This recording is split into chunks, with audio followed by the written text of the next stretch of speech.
los alumnos que están conectados en Meet son de restauración ecológica, aunque algunos ya hicieron preguntas directamente en el Facebook.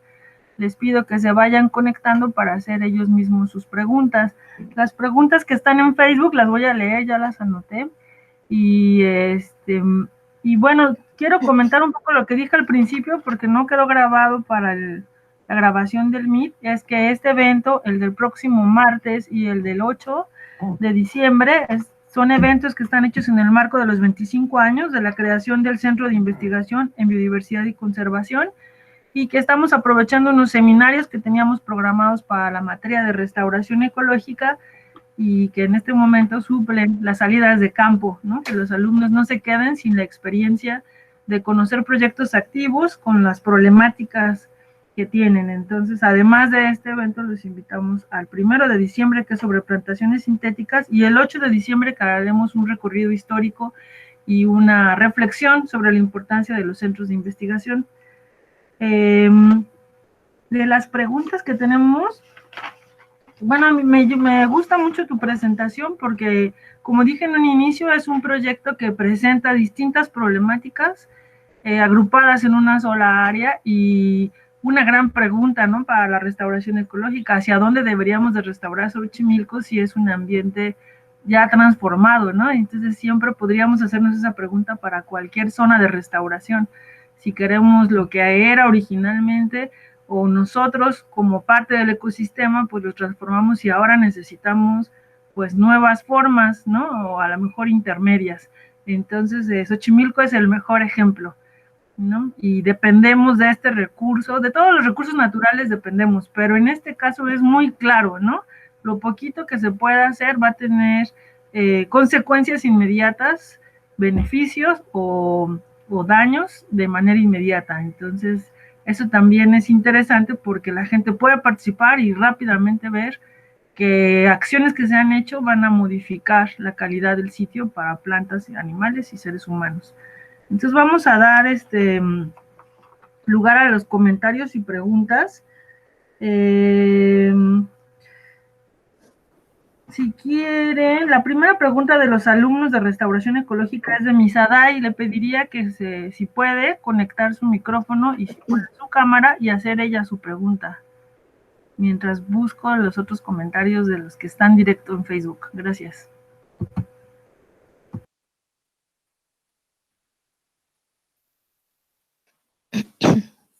¿Sí puedes, Misaday? Sí, claro, ya voy. Gracias.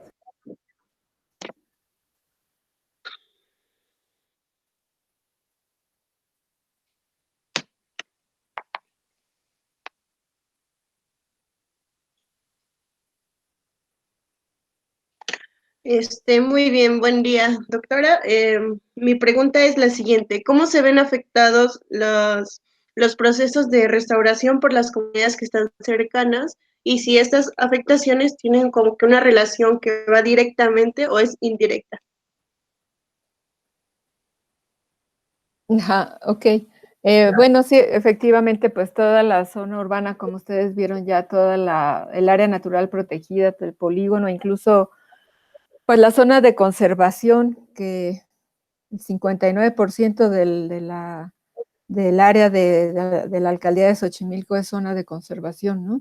Toda está ya afectada por los asentamientos urbanos, tanto regulares como irregulares, pero bueno, debemos de recordar que, por ejemplo, San Gregorio Atlapulco, Xochimilco son pueblos originarios, San Mateo Jalpa también es un pueblo originario, ¿no? Entonces realmente la urbe llegó a ellos.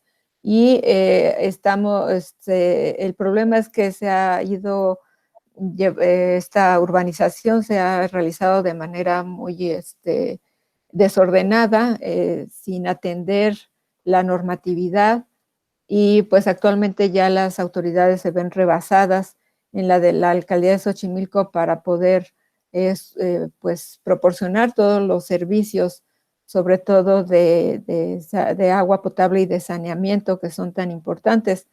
En cuanto a agua potable, casi toda la delegación está cubierta, pero en cuanto a saneamiento, es muy deficiente el sistema, y entonces eso contribuye a la contaminación de los cauces de agua y de la zona lacustre.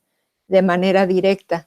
Uno de los proyectos que se han realizado, que hizo un alumno de la doctora Claudia Ponce de León, en el que trabajó con compuestos orgánicos, encontró pues una gran cantidad de compuestos, desde cafeína, compuestos derivados de los plásticos que se utilizan mucho en la zona para, no solamente en la parte agrícola con los túneles y eso, sino también en las casas, pues todos los envases de plástico, todo, etcétera, todo lo que sea de plástico, pues contamina y sí se está reflejando ya en la calidad de agua.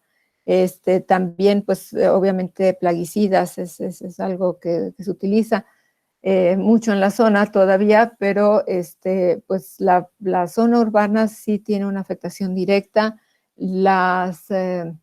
Creo que es mucho de educación y de hacer conciencia con la gente de la importancia de la recuperación de la basura y de desecharla en los lugares adecuados. La zona alta de Xochimilco ya tiene los cauces del agua, los cauces naturales están invadidos con asentamientos irregulares y también con basura. Hay un impacto muy fuerte del hospital de Topilejo, que desecha sus residuos biológicos en el río, en el cauce. Otra afectación muy importante es el reclusorio sur, que tiene, o sea, actualmente, pero cuando se inició tenía 8,000 internos, y toda el desagüe del reclusorio va directamente al río Santiago. Entonces, la construcción del reclusorio sur significó para el vaso regulador de San Lucas un cambio completo en su medio ambiente. Se asolvó, se contaminó. La gente que vive alrededor del vaso regulador tiene importantes problemas de piel, de problemas en la piel, en los sistemas respiratorios, en sistema digestivo también, por la cantidad de contaminación de bacterias que hay en el aire, ¿no? Entonces, pues sí, definitivamente todas las afectaciones existen y son directas a los ecosistemas de la zona. De acuerdo, muchas gracias. Sí, Fernanda. Muchas gracias por la pregunta. Tenemos otras preguntas en la página de Facebook de Luis Polanco, que de alguna manera lo comentaste, pero bueno, te leo la pregunta por si quieres agregar algo. ¿Cuáles son las dificultades que presentan en este momento para hacer la restauración del sistema acuático? El principal problema que tenemos ahorita es la escasez de agua. O sea, como les comentaba, es muy crítica ya esta situación, y realmente, pues, la calidad del agua y todo lo demás, los problemas en la agricultura, los problemas de mercado, etcétera, etcétera, pues ya quedan en segundo plano, ¿no? Realmente sin agua, pues, ¿cómo puede subsistir la zona? Entonces, algo que consideramos que pudiera ser una solución a corto plazo es la recuperación del cauce de agua de la zona alta, de toda la zona alta de la alcaldía de Xochimilco, para llevarla a la zona lacustre. Por cuestiones, bueno, políticas y no sé, cosas que uno no alcanza a comprender muchas veces, no se ha hecho una inversión importante en las plantas de tratamiento. Entonces, lo que captan las plantas, lo que pueden procesar y lo que pueden descargar en la zona lacustre es ya totalmente insuficiente. Como les decía, el cambio climático también está ya actuando de una manera importante, y las islas de calor que se están generando con la construcción de todo alrededor, toda la parte urbana alrededor, está haciendo que estas islas de calor generen obviamente más calor, y que ya cada vez sea menor la humedad en el ambiente. Entonces, este servicio ambiental que Xochimilco proporcionaba de disminuir la temperatura y de tener una mejor humedad ambiental, pues ya se está perdiendo. O sea, realmente estamos viendo una afectación en los cultivos y en la zona urbana, ¿no? Entonces, por una parte, la reforestación es algo fundamental. Y por otra parte, pues esta recuperación de los cauces, porque prácticamente todos los cauces, o sea, todos los cauces que están en la zona alta llegan finalmente al drenaje de la Ciudad de México. Ya no existe una conexión entre la zona alta y la zona lacustre. Y por otro lado, pues también desde la zona alta ya existen pozos que están extrayendo el agua para traerla a la Ciudad de México como agua potable. Entonces, definitivamente necesitamos tener un enfoque de manejo de cuencas y, en segundo lugar, tener un enfoque de economía circular. Es decir, que la gestión del agua no sea lineal, de uso, o sea, capto, uso y desecho, ¿no? Esa es la lógica que actualmente se sigue en el manejo del agua. Debemos de cambiarla, y no solamente en la parte de la zona lacustre, en la zona de estudio, sino toda la Ciudad de México y en general todas las ciudades debemos de tener ya una perspectiva diferente y hacer una gestión circular de todo, tanto del agua como lo de los residuos, ¿no? Entonces, no es ya úsese y deséchese, sino captar, utilizar lo menor posible, reutilizarlo.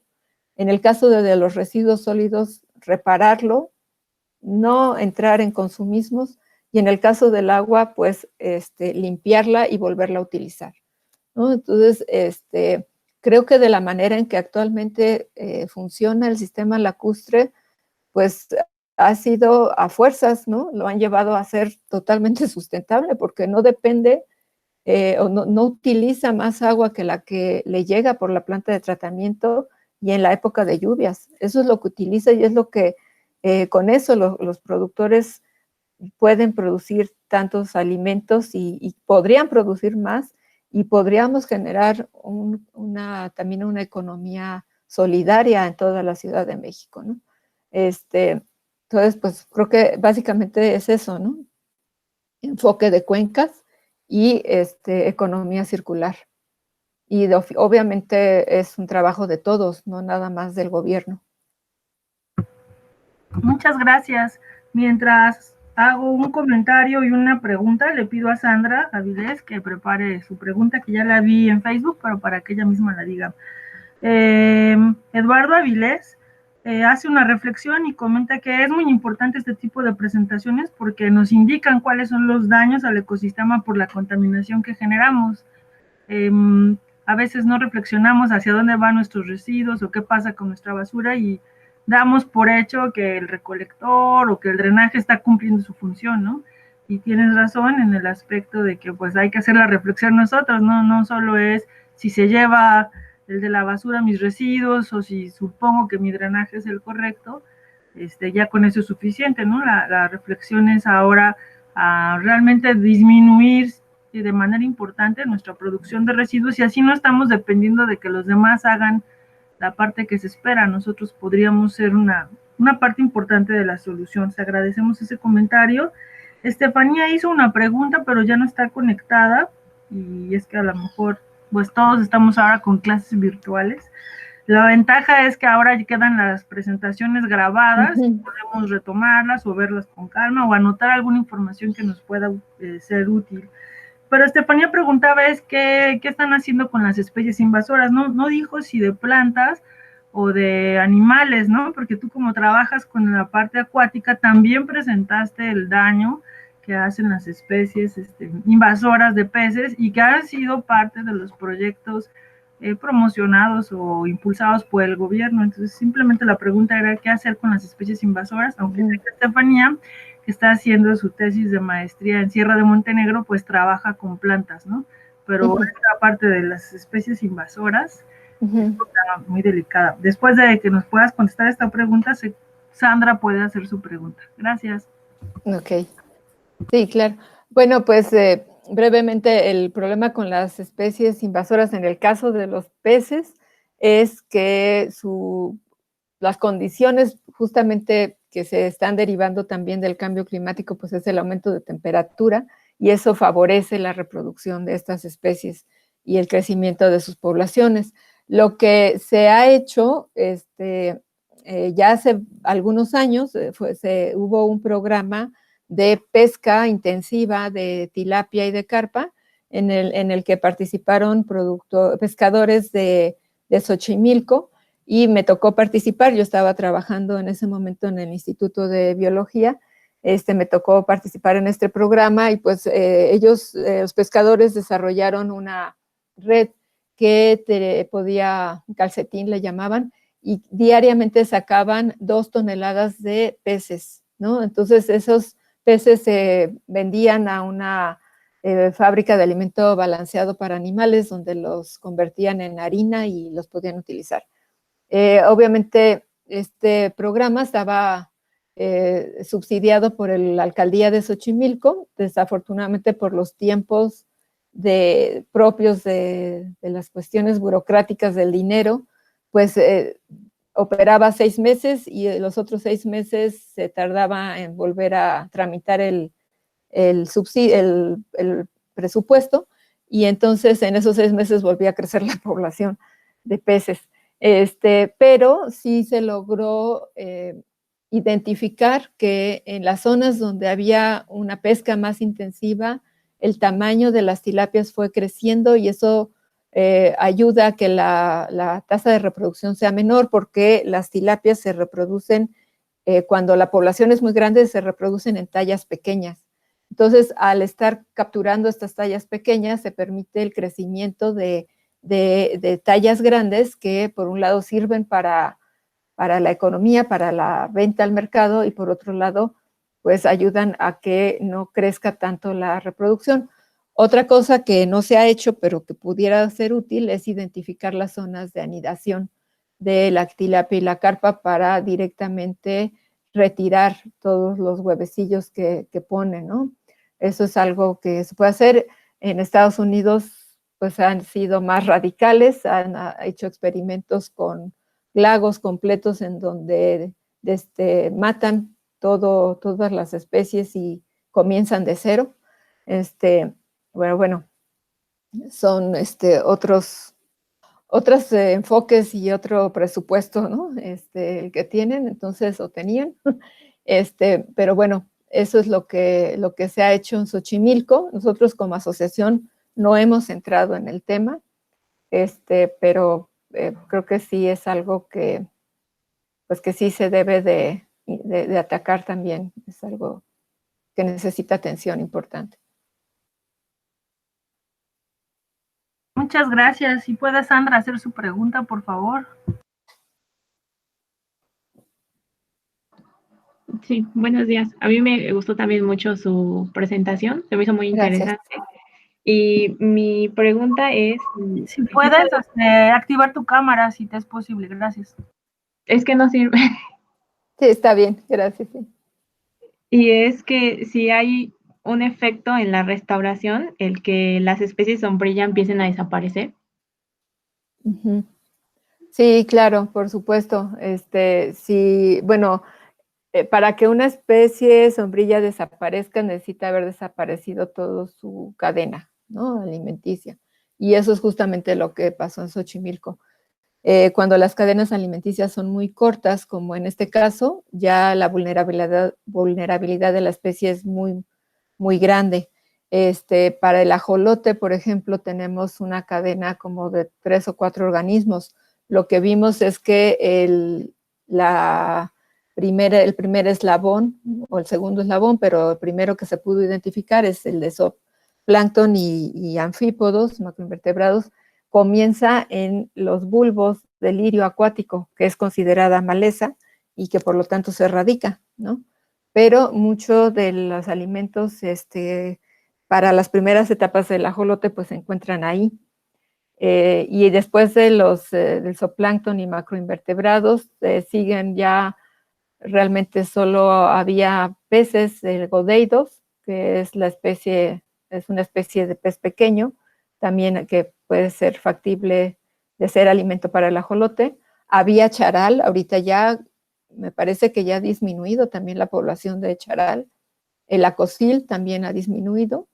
Entonces, realmente la cadena del ajolote depende actualmente de larvas de macroinvertebrados.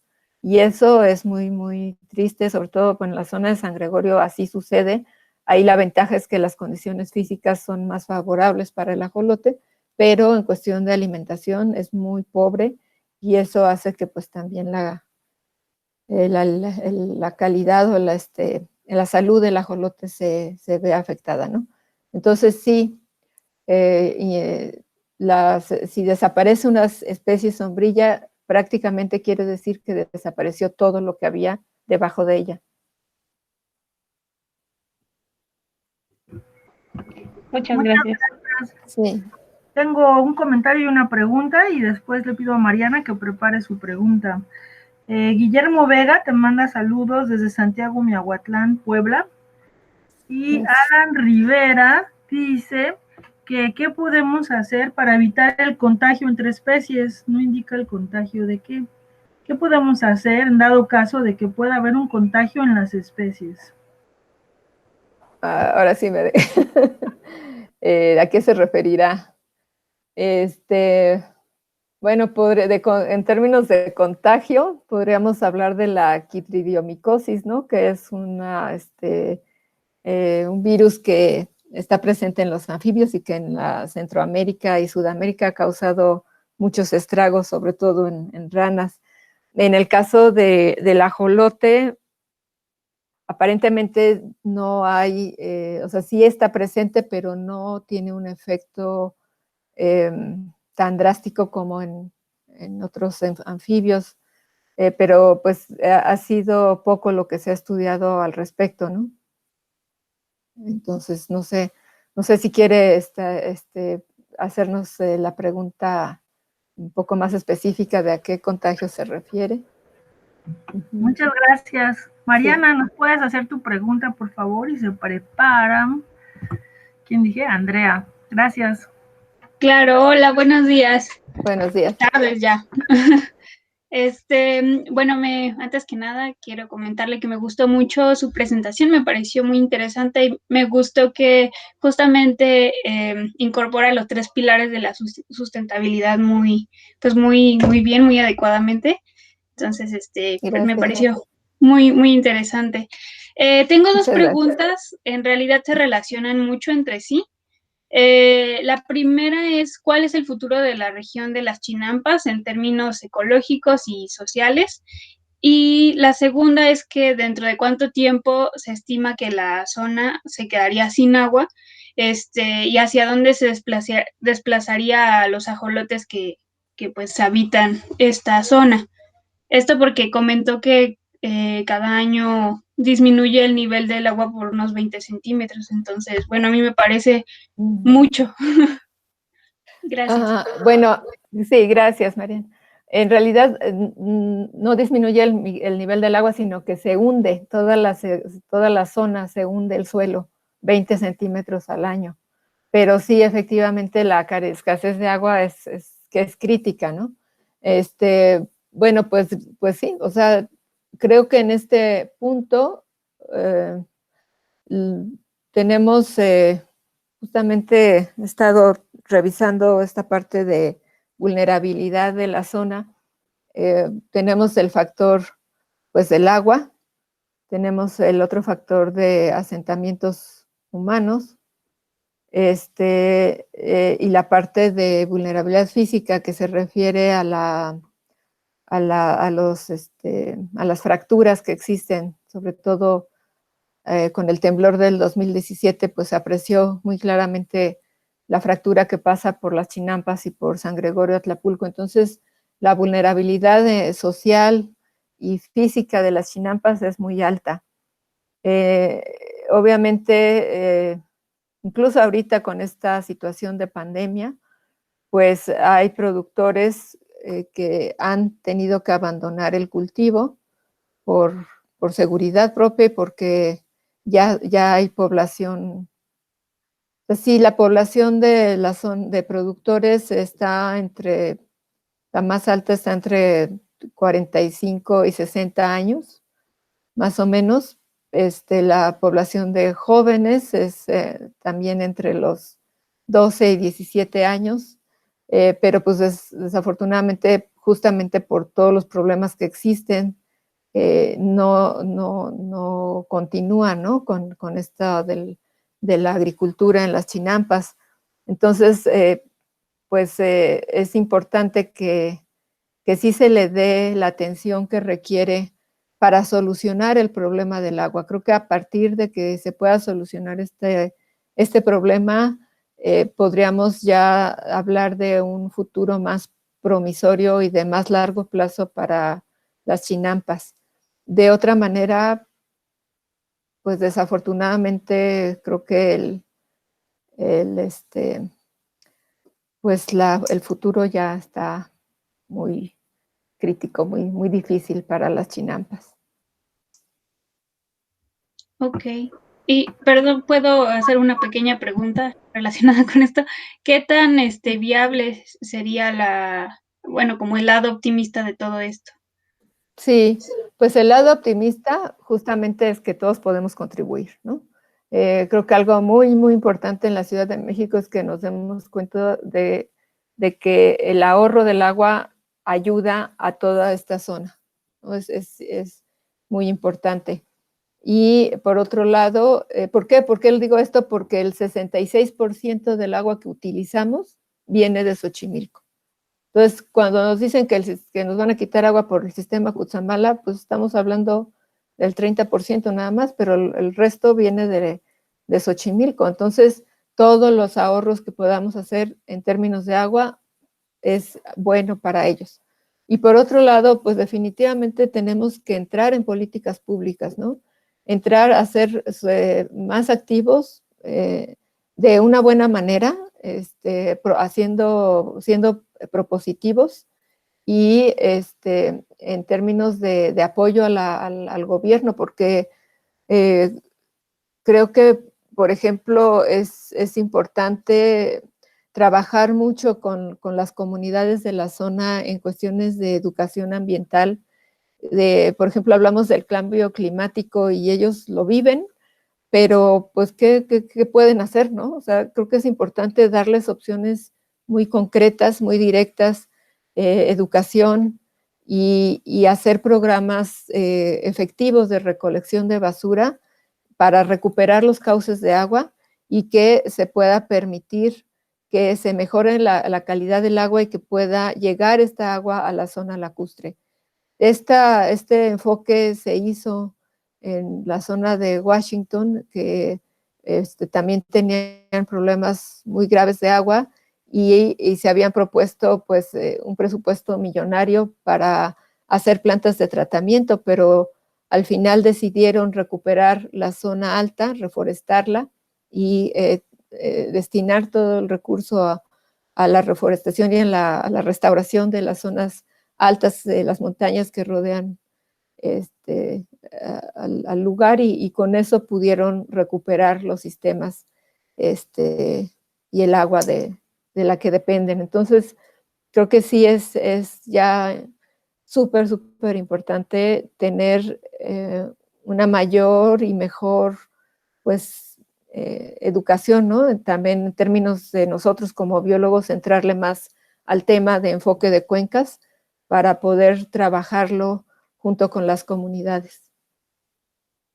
Ok, pues muchas gracias. Sí, muchas gracias a ti. Muchas gracias. Nos quedan 2 preguntas. Una es de Estefanía Hidalgo, que dice, ¿qué nivel de abastecimiento tiene la producción en Chinampa? No sé si se refiere a cuánto produce o cuánta agua les llega. En producción local y regional. Y después la pregunta de Andrea y terminamos. Muchas gracias. Sí, bueno, en producción de cultivos, como les decía, solamente San Gregorio Atlapulco produce 10 toneladas diarias de hortalizas. La mayor parte se va a la central de abastos todavía. Y en cuanto a agua, la verdad no tengo a la mano el dato. Déjenme acordar, me parece que no, mejor se los mando a través de la doctora. Muchas gracias. Adelante, Andrea, vas a cerrar tú. Hola, muy buen día. No prende mi cámara. Ya. Bueno, ante la respuesta a la pregunta de Misadai, la primera, ante toda esa contaminación que generan, que se genera, pues, ¿cómo influyen las autoridades? ¿Cómo influyen las autoridades en eso o cómo, Ante la contaminación. o sea, qué acciones han tenido las autoridades? Ajá. Ah, ok. Bueno, sí, varía justamente como siempre y sucede en nuestro país, pues cambia con cada cambio de administración. Pero sí puedo decirles que en estos últimos años se ha incrementado el servicio de recolección de basura y aparentemente sí están apoyando a los productores para justamente darles o llevar los camiones de recolección. Entonces, me parece que está habiendo una mejor respuesta para la recolección. Sin embargo, creo que también es importante que no nada más el gobierno, las empresas que venden los plaguicidas deben tener una responsabilidad social y hacerse partícipes de esta recolección, porque al final son residuos peligrosos. O sea, esos envases de plaguicidas no se deberían de juntar con el resto de la basura. Entonces, deberían de obligarse a las empresas que venden todo esto a comprometerse a recuperarlo y a darle el tratamiento de reciclaje correcto, ¿no? Entonces creo que sí, y por otro lado, pues también nosotros, ¿no? Que debemos de acostumbrarnos a no tirarlo, a no llevar, a no hacer tiraderos, sino más bien tener recolectores funcionando, que eso sí ha sido un problema porque se han colocado, muchas veces se han colocado estos contenedores, pero al final los destruyen. Entonces, por eso les comentaba que hace mucha falta la educación en las comunidades. Muchas gracias. Sí, gracias. Muchas gracias por tu tiempo, por la disponibilidad de participar y sabemos que están súper ocupados y que están terminando proyectos, así es que les agradecemos más en este contexto de la pandemia. Gracias, maestra. Claro. Muchas gracias. Pues Gracias a ustedes. Martes con plantaciones sintéticas y el 8 de diciembre. Gracias, hasta luego. Estén muy bien, cuídense. Hasta luego. Muchas gracias, hasta luego. Gracias.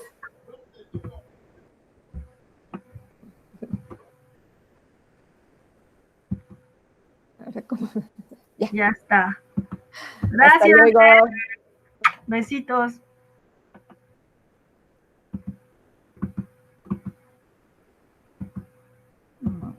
Quiero ver.